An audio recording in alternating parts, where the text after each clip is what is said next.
Today I want to talk about 6 different autoimmune paleo AIP diet friendly sauces that you can make ahead of time and then serve at dinner time, and maybe give your family a different sauce that's not necessarily AIP friendly with a protein that you make that's common between you to make a lot less work and make both of your dishes exciting and taste good for everyone.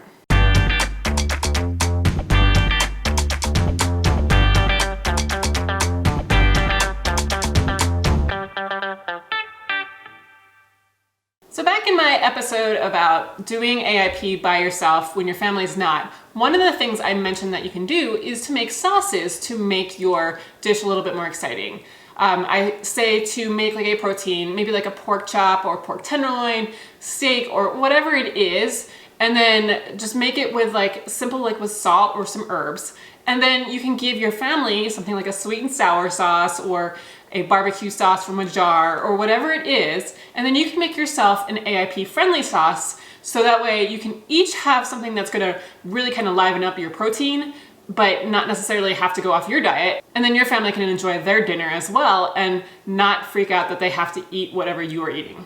So I wanted to give you 6 ideas for some sauces. These are ones that I've used in the past and ones that I go to quite regularly, are easy to make. It's by no means an exhaustive list. And I will have more in my Autoimmune Collective membership site that I announced on Tuesday. So I'll just have a lot more recipes and ideas for you in there. However, here are 6 of them. So the first one is one that I've really been enjoying a lot lately. It's just making a pesto. You can make a pesto with pretty much any kind of green, leafy kind of thing. Typically it's made with basil, but you can also do the tops of carrots, like the leafy greens that come sticking out of them. They make a good pesto. I have a recipe for that on my website. But then also you can do like cilantro or green onions or arugula, kale. Any of these things make a good pesto. Now, to make it AIP friendly, you're gonna wanna skip the pine nuts and any like the Parmesan cheese or anything like that you may make it in any sort of other kind of pesto. An AIP friendly pesto is typically just the greens, and I would do about like 2 cups or so of it. And then you would add like a pinch of salt, some lemon juice, maybe like a teaspoon or squirt a lemon in there. And then you can do lemon zest as well, can kind of give it a nice bright flavor. And then maybe like a small garlic clove, put it all in a food processor, chop it all up until it's all about the same size, and then pour in some olive oil while the food processor is running to kind of just mix it all together. And you just want to get it to the consistency that you want. Typically it's like a 1/4 cup to a 1/2 cup of olive oil, but you may want to adjust that depending on how like runny you like it or how not runny and how much of the greens you used. But you kind of just usually want it into like something that you can spoon and it kind of sticks to a spoon. And you can add that to any sort of protein, but also it's really good on top of veggies as well. So the second sauce is a chimichurri style sauce. It's kind of like the same ingredients as a pesto, however the ratios are a lot different. This one is more like a really runny, it's more something that you would dip maybe like a steak or something into, whereas like the pesto kind of just rests on top of it. So you can use cilantro, parsley, just chop them up kind of finely, and then some like minced garlic, some salt. Again, you can add some lemon or lime juice if you'd like. And then you would use more olive oil in this case. So like the cilantro and the parsley, you would use only like, maybe like a 1/4 cup.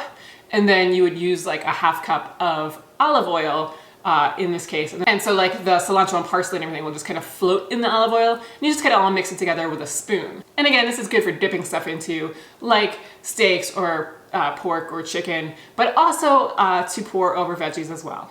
The third one's a little bit of a heavier kind of sauce. It's my garlic cream sauce from my peppercorn beef tenderloin recipe. I will link to that below. The peppercorn beef obviously is not AIP compliant because it has peppercorns all over it, but the sauce can be made AIP compliant pretty easily by removing the black pepper from the sauce. It's basically just a coconut kind of cream, chicken broth, roasted garlic and olive oil with a little bit of arrowroot powder mixed together and cooked over a stove until thickened. But it's a really good creamy kind of sauce that is great during the winter and just nice, thick kind of sauce. Number 4 is any of the tomato sauces that you can find online. Just Google it. There's so many different recipes. But this is a good one that you can make a big batch of and then freeze into small little portions. Again, I like to freeze them into like the silicone muffin tins and then pop them out once they're frozen and put them in a plastic bag and then thaw, and then you can use them to pour over some meats or even veggies again. But they're good because they can be frozen and easily taken out. You can do the same thing with an AIP barbecue sauce as well. Number 5 is one of my favorites, and I use it a lot, like with shredded pork and chicken and fish, like cod or salmon. It's really good. It's a mango salsa. So this is not really a sauce per se, though you could mix it all up and puree it if you wanted. But I just kind of take either fresh, frozen, or canned mangoes, chop them up until they're small pieces, and then have some sliced red onion, some cilantro, some lime juice, sometimes lime zest if I'm in the mood for that, and a sprinkling of sea salt, and then I just mix it all together. And it makes a delicious like salsa on top of these different kind of proteins and just really brightens up the dish. My family loves this one, so I make it for everybody. It's not necessarily an AIP only kind of thing, so it's really delicious. And then the 6th sauce that I wanted to mention is something like apple butter. It takes a little bit longer to make, but it's easy to make. I mean, it just basically has to sit on your stove or in a crock pot for many hours until the apples cook down. But I'll link to one of the recipes below that I've used recently from Bon Appetit. I'm not sure that's how you say it. It's AIP Petit, really cute play on words there. But she has an AIP friendly apple butter that you can make. You can can it too and then have it for later and also freeze it. But this is really good on top of pork, chicken, I mean, all of these things. And it just really kind of gives flavor. Again, something that everyone can have. You don't necessarily have to be the only one to have it. We do have it on top of baked goods as well. Lots of different uses for apple butter, but I don't think a lot of people think of it on top of proteins like pork.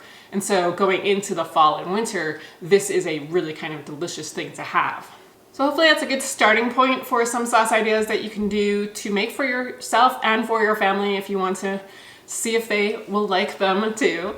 And that's all I have for today. Make sure that if you have not yet signed up for my Paleo freebie library, that you get the password at the link below. And then remember, the Autoimmune Collective is coming out in mid-December. So if you want to get on the early bird pricing list and get any information about it and all of that, sign up for the wait list below as well. And I will see you guys next week.